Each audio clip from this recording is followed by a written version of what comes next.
Happy Diwali সবাইকে।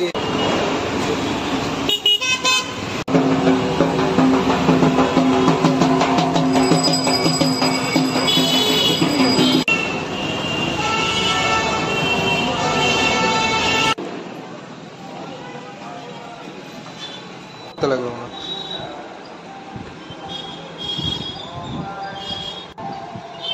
কি দিছে এগুলা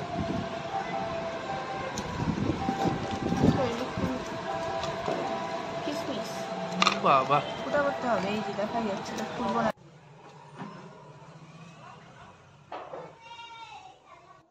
হ্যালো এভরিওয়ান, কেমন আছো সবাই? আশা করি সবাই ভালো আছো আর আমিও ভালো আছি। সেদিন ছিল কালী পুজো। আমার ব্লগটা দিতে একটু লেট হয়ে গেছে কারণ আমার শরীরটা বেশি ভালো ছিল না, তার জন্য একটু লেট হয়ে গেছে। তো সেদিন সকালবেলা ঘুম থেকে উঠে আমি আমার কাজে লেগে পড়লাম। তো সবার আগে ঘর ঝাড় দিয়ে রান্নাবাড়ি করে বিছানা তুলে নিলাম। বড্ড চলে গিয়েছিল অফিসে ছুটি ছিল না, তো কালী পূজার পরদিন থেকে ও ছুটি ছিল, তো গিয়েছিল অফিসে আর আমিও আমার কাজে লেগে পড়লাম।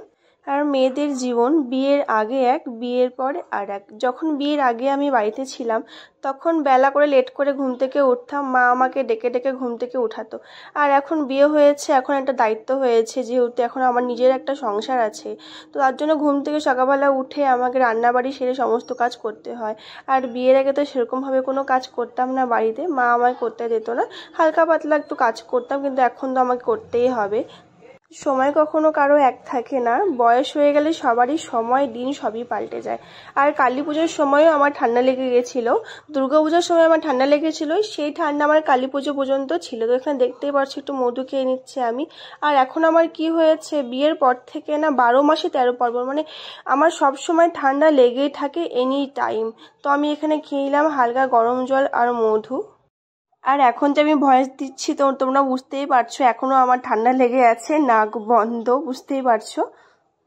তো বর খেয়ে দিয়ে বেরিয়ে গেছে, আমারও এখন কোনো কাজ নেই, এখন আমি স্নান করে নেব। এখন বাজে সকাল 10টা। আর কাল তো আমি মেহেন্দি পরেছিলাম, তো দেখো মেহেন্দির কালারটা কত সুন্দর এসেছে। রাত্রেবেলা বেশি ভালো আরও কালার আসবে। ডান হাতেরটা আমার একটা ফ্রেন্ড পরিয়ে দিয়েছে, আর এই হাতেরটা আমি নিজে পরেছি, আর এখানে সিম্পল মতো পরেছি। আর সবাইকে জানাই শুভ দীপাবলির আন্তরিক শুভেচ্ছা। সবার দিন খুব ভালো কাটুক, সবাই ভালো থাকো, সুস্থ থাকো। তো চলো দেখতে থাকো ব্লগটা। আর সন্ধ্যেবেলা বড় অফিস থেকে নিয়ে এসেছিল একটা মিষ্টির প্যাকেট, আর ওই বক্সে সেটা তোমরা যখন খুলবো তখনই দেখতে পাবে। আমি অনেক এক্সাইটেড ছিলাম, আমার না এইসব গিফট বক্স খুলতে খুব ভালো লাগে। তো এখানে খুলছিলাম, আর এখানে ছিল সব বরফি, নানা রকমের মিষ্টি। আর এর আগে আরও অনেক প্যাকেট দিয়েছিল, সেটা তোমাদেরকে পরে অন্য একটা ব্লগে দেখাবো। তো প্রত্যেকবার যখন কালী পুজো হয়, কালী পুজোর সময় ও 5টা থেকে 6টা মিষ্টির প্যাকেট পায়। আর বিশেষ করে এই বক্সটা খোলার জন্য আমি অনেক এক্সাইটেড ছিলাম, যে এই বক্সটা এত সুন্দর লাগছে ওপর থেকে দেখতেও, তো ভেতরে কি না কি হবে। তো এখানে ছিল কিউই, আর এখানে ছিল তোমার হচ্ছে কিশমিশ ছিল, আর ওখানেও হচ্ছে নানা রকমের কি বাদাম, ড্রাই ফ্রুটসের যে বাদামগুলো থাকে ওগুলো। তো বর বলছে যাই হোক আমার ভালোই হলো, তো ও তো সকালবেলা এগুলো খায়, তো ওর এগুলো কাজে লেগে যাবে। আর প্যাকেটটা এত সুন্দর করে দিয়েছিল, আর এখানে একটা ঠাকুরের প্রদীপও দিয়েছিল বেশ সুন্দর, আর এগুলো দিয়েছিল চকলেট। তো এগুলো আমি প্রথমে বুঝতে পারিনি এগুলো কি, তো পরে একটা খেয়ে দেখলাম যে এগুলো চকলেট। তো বক্সটা এত সুন্দর লাগছিল, বর বলছো এটা রেখে দাও যত্ন করে, তোমাকে ফেলতে হবে না। তো সন্ধ্যাবেলা বরকে বললাম তুমি 14 প্রদীপ ধরিয়ে দাও। ধনতেরাসের দিন তো আমি ধরিয়েছিলাম, তো ও অফিস থেকে আসতে লেট করেছিল বলে, তো বরকে বললাম কালী পুজোর দিন তাহলে তুমি ধরিয়ে দিও। তো এখানেও সব জায়গায় প্রদীপ ধরিয়ে দিয়েছে। তো প্রদীপ ধরিয়ে রেডি হয়ে আমরা এখন এখানে বেরিয়ে যাচ্ছি। তো আশেপাশে একটু কোথায় কোথায় পুজো হচ্ছে ওগুলো দেখে আসবো, আর বাইরে ডিনার করে আসবো। তো দেখো আমরা দুজন রেডি হয়ে গেছি, আর এই শাড়িটা আমার অনেক পুরনো ছিল, অনেক মানে বিয়ের আগে ছিল এই শাড়িটা। আর দেখো পাশে এখানে মন্দিরে সবাই প্রদীপ ধরেছে, কি ভাল লাগছে দেখতে।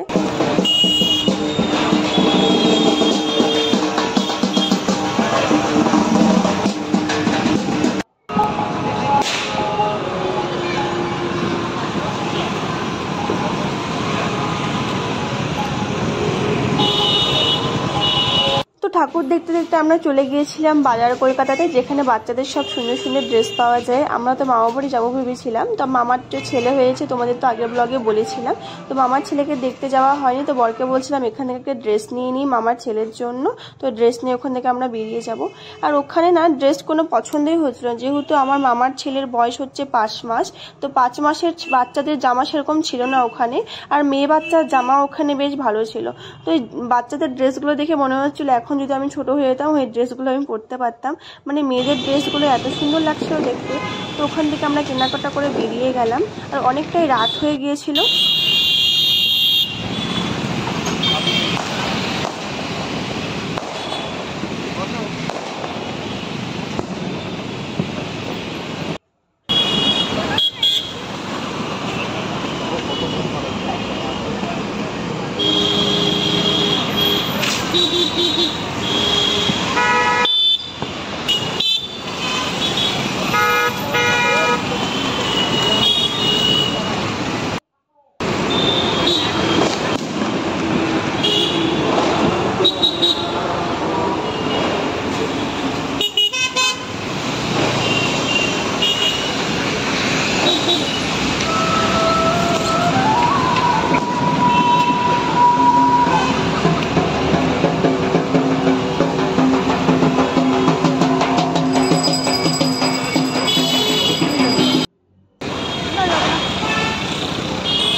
তো বাড়িতে আস্তে আস্তে দেখো কত জোরে এখানে মুষলধারে বৃষ্টি হচ্ছে, পুরো ঝড় উঠে গিয়েছিল।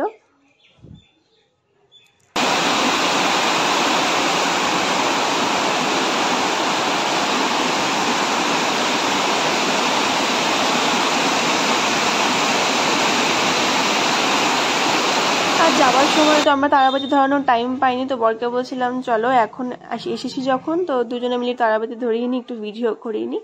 তো আমার ভিডিও তোমাদের কেমন লাগে জানিও, আর আমার চ্যানেলে নিউ হয়ে থাকলে আমার চ্যানেলটিকে সাবস্ক্রাইব করে দিও। টাটা।